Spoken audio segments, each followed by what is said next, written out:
Divisão interna no STF aumenta e ganha ares de crise e isola Edson Fachinha, que é o presidente do Supremo Tribunal Federal. Essa matéria, essa notícia, quem traz é a Daniela Lima, vulga Mortadela Lima, no portal UOL, vulgo portal UOL. Não é interessante? Sexta-feira, 26/12 de 2025, e o ano do STF termina, como começou, em absoluta crise, descrédito e muitas emoções. Mas o STF, que governa o Brasil, é assim, é o órgão protetor perpétuo da democracia. Existe uma democracia relativa fora do STF e o STF é a própria democracia. Aliás, o que tem de gracinha dentro do STF?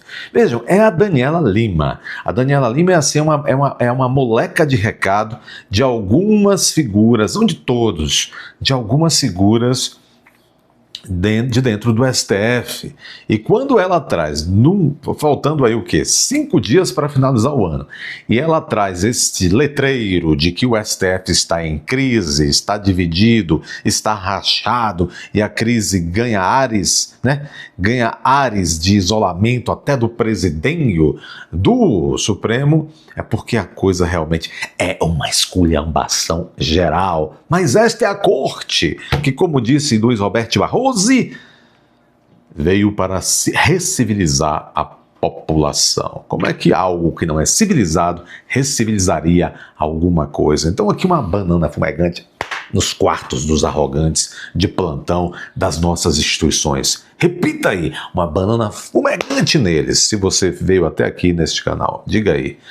Mortadela Lima é a prova de que maquiagem não salva ninguém. Vamos lá. Essa eu peguei pesado, foi Martina. O Supremo Tribunal Federal chega ao fim de 2025, segundo essa menina belíssima, enfrentando uma profunda divisão entre seus quadros. Quadros são os elementos que fazem parte do STF. E com o presidente da corte, Edson Fachinha, sob forte artilharia interna. O sujeito chegou, o Fachinha não é sopa, o Fachinha quer salvar a própria pele, e ele está na presidência. E o Fachinha é o seguinte, ele não vai ficar, o Barroso disse, eu vou recivilizar, eu vou andar de ré, eu vou fazer aquilo, eu vou chupar drips na minha tribuna. Quer dizer, e não fez nada de bom. O Fachinha chegou quietinho, o Fachinha quer realmente, não porque ele seja doce também, seja coisa boa, o Fachinha quer marcar, ele é vaidoso, ele quer marcar seu nome na história da STF. Bom, aí veio com a historinha, o Fachinha está com uma historinha de que é um código de conduta, um código de ética para o STF, quando não precisava nada disso. De fato, não precisava.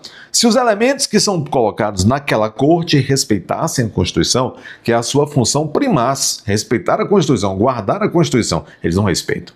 Muito menos as leis. Há uma lei, a Lei Orgânica da Magistratura, que eles disseram que eles são especiais demais, que eles não estão sujeitos a obedecer à Lei Orgânica da Magistratura. São juízes incomuns. Tá certo. Tá bom. Aí vem este Fachinha com a ideia, e mesmo isso também está desagradando seus pares, o Fachinha trouxe a ideia de um código de conduta e ética para os ministros do STF. Tá bom. Aí cria um código de conduta e ética, diz, fulano desobedeceu de fato aquilo que está escrito. Sim, mas quem é que vai punir? Quem é que vai punir? Vai virar lei morta, norma morta.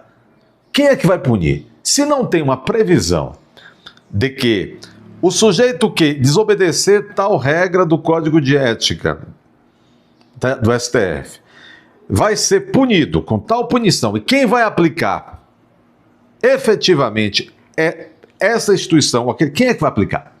Então esse Código de Ética é uma ideia, uma ideota, é pura publicidade do Fachinha, mas até isso está irritando os seus colegas. Mas não é só isso que está dividindo o STF nesse momento.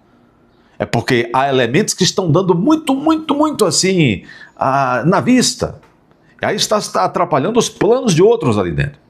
Elementos como Moraes, 120 milhões. Elementos como o Toffoli, que está viajando por aí em jatinhos de investigados de casos que ele relatou. E outra cosita mais. Então vem o Fachinha, arriscadas para eles essa postura do Fachinha. Então elementos como o Toffoli, como o Moraes, como o Gilmar Ferreira Mendes, estão possessos com o Fachinha. O motivo desta briga interna é a percepção de que o Fachinha utilizou a corrida da imprensa por novidades sobre o caso Master, seja a respeito de Alexandre de Moraes ou de Dias Toffoli, para transformar o debate sobre o Código de Conduta para a magistratura numa batalha entre puros e impuros na corte. Opa! Então é isso. De um lado temos os puros, Deus nos livre dessa pureza, e de outros os espúrios ou os impuros. Imagine.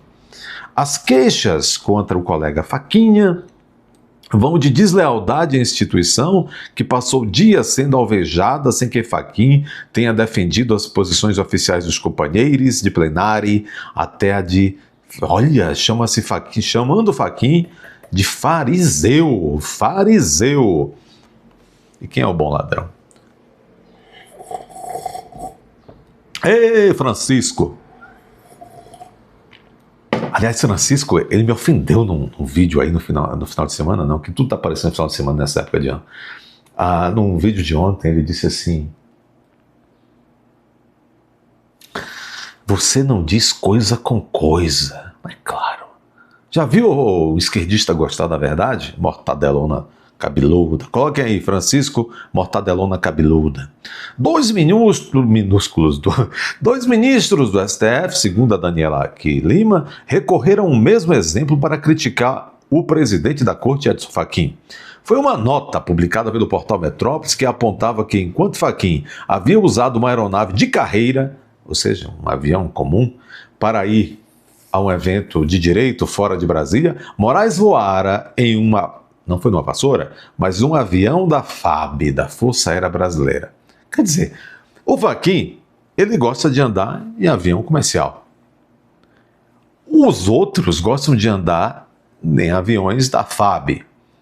Mas eles querem obrigar, então, o Fachin a andar também de avião da FAB. Vocês estão percebendo isso? Questionada sobre a informação, a assessoria do STF confirmou que o presidente voltou de carona com um colega na aeronave, e aí vai. Moraes é de longe o ministro mais ameaçado do Supremo. Por quem? Na sequência vem Flávio Dino, relator de investigações. Impulsionado pelas críticas ao contrato da mulher de Moraes com o Banco Master, ainda que ela não tenha advogado pela instituição do Supremo. Gente, a Daniela Lima faz um alpinismo, uma acrobacia para defender o Moraes. É um negócio terrível.